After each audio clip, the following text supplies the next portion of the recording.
warahmatullahi wabarakatuh. Kembali lagi kita berjumpa di materi larutan asam dan basa. Nah, kali ini kita akan mempelajari bagaimana cara membedakan larutan yang bersifat asam, basa maupun garam. Kita ketahui dalam kehidupan sehari-hari banyak sekali bahan-bahan, buah-buahan, larutan-larutan kimia, kemudian bahan-bahan rumah tangga yang bersifat asam, basa ataupun garam.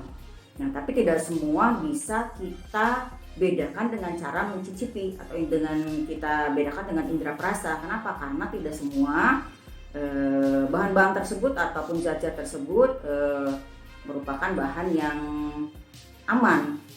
Kebanyakan larutan-larutan atau bahan-bahan tersebut bersifat karsinogenik ataupun beracun. Jadi tidak mungkin kita membedakan mana yang asam, basa, dan garam dengan cara mencicipinya. Nah, sekarang bagaimana cara membedakan mana larutan asam, basa, dan garam dengan cara yang aman? Nah, kita menggunakan yang namanya indikator. Apa itu indikator? Jadi indikator adalah suatu bahan, bisa alat ya, bisa berupa larutan yang dengan metode khusus, bisa dengan perubahan warna, bisa dengan berupa angka nominal atau digital gitu ya, kita bisa membedakan mana larutan yang bersifat asam, basa maupun garam. Kita ketahui bahwa range pH ya, bahwa asam itu berada di kisaran di bawah angka 7 ya, berarti kalau angka 2, 3, 4, 5 berarti bersifat asam. Kalau di atas 7, 8, 9, 10 sampai 14 berarti bersifat basa ya. Sementara kalau yang mempunyai pH 7 bersifat netral. Seperti itu. Nah, nanti kalian silahkan saksikan ada beberapa percobaan yang akan Ibu lakukan untuk membedakan mana larutan yang bersifat asam, basa maupun garam. Baiklah, kita lakukan percobaan pertama menggunakan indikator kertas lakmus. Kita butuhkan 3 buah beker glass dan indikator lakmus warna merah dan biru. Ketiga beker glass kita isi dengan larutan asam, basa, dan garam. Nah, kita coba masing-masing dengan kertas lakmus merah dan biru. Untuk larutan asam ternyata lakmus merah tidak terjadi perubahan warna. Kita perhatikan untuk lakmus birunya. Ya, ternyata terjadi perubahan warna menjadi merah. Dalam larutan asam, lakmus biru berubah warna menjadi merah. Sekarang untuk larutan basa, kita celupkan lakmus merah. Ya, ternyata terjadi perubahan warna menjadi biru. Sementara lakmus biru kita perhatikan, kita celupkan ke dalam larutan basa, ternyata tidak berubah warna. Di dalam larutan basa berarti lakmus merah berubah warna menjadi biru. Kita lanjutkan untuk larutan garam. Ya, lakmus merah kita celupkan ke dalam larutan garam, ternyata tidak terjadi perubahan warna. Itu juga dengan lakmus biru, kita celupkan ke dalam larutan garam, ternyata tidak terjadi perubahan warna. Jadi di dalam larutan garam ternyata lakmus merah dan biru tidak terjadi perubahan warna. Percobaan yang kedua kita lakukan dengan uji indikator universal. Di sini kita siapkan 3 buah beker glass yang masing-masing akan diisi larutan asam, basa, dan garam dan indikator universalnya. Nah, indikator universal ini dia sudah punya skala pH-nya dengan terjadinya perubahan warna ya, yang nanti akan dicocokkan dengan skalanya pada kotak indikator universalnya. Jadi masing-masing larutan akan kita uji dengan indikator universal, kita celupkan beberapa saat. Nah, nanti akan terjadi perubahan warna yang akan kita cocokkan dengan skala pada kotak indikatornya. Jadi larutan asam, sekarang kita larutan basa, kita celupkan beberapa saat. Kita angkat, nah itu akan terjadi perubahan warna. Selanjutnya untuk larutan garam, kita celupkan juga beberapa saat indikator universalnya. Ini kita angkat. Nah, nanti kita akan lihat perubahan pH-nya. Sekarang untuk yang larutan asam, kita cocokkan dengan skala warna pada kotak indikator universalnya.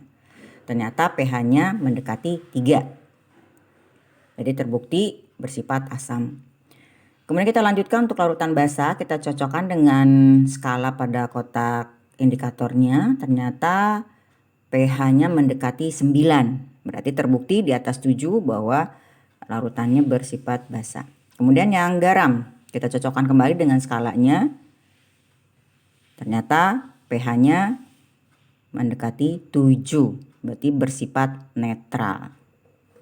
Selanjutnya percobaan yang ketiga, kita menggunakan pH meter yang bersifat digital, berarti tingkat ketelitiannya tinggi dalam pengukuran pH-nya. Ini alat pH meternya, kita celupkan ke dalam larutan asam dari 0 ya, perhatikan angkanya harus dari 0. Ya, perhatikan baik-baik perubahan angka yang terjadi pada layar pH meter.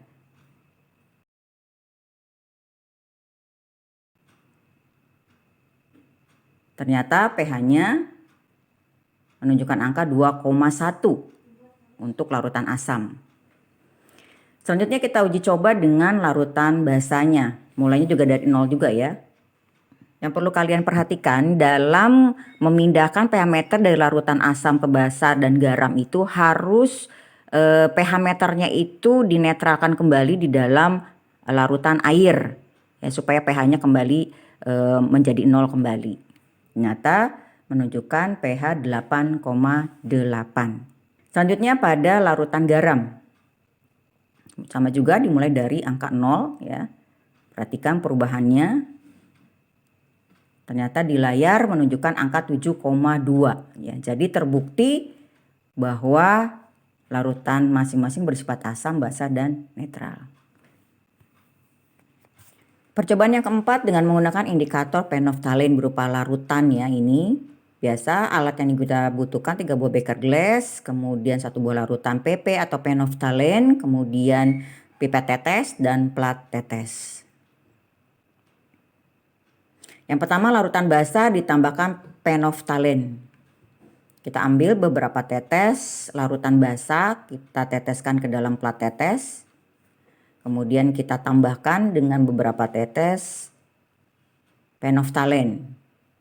Perhatikan perubahan warnanya, ternyata berubah warna menjadi merah keungu-unguan.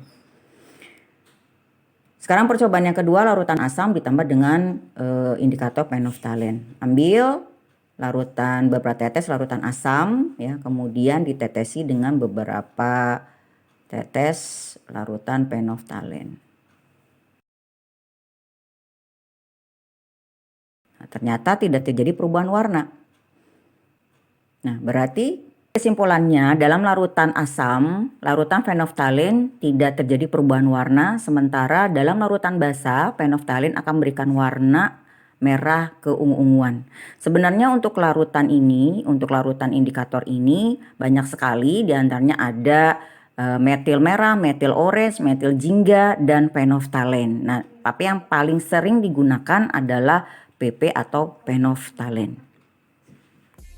Baiklah, demikian percobaan sudah Ibu lakukan dengan menggunakan beberapa macam indikator untuk membedakan larutan asam, basa maupun garam. Mudah-mudahan melalui video percobaan ini kalian bisa dan memahami bagaimana cara membedakan asam, basa maupun garam. Terima kasih. Wassalamualaikum warahmatullahi wabarakatuh.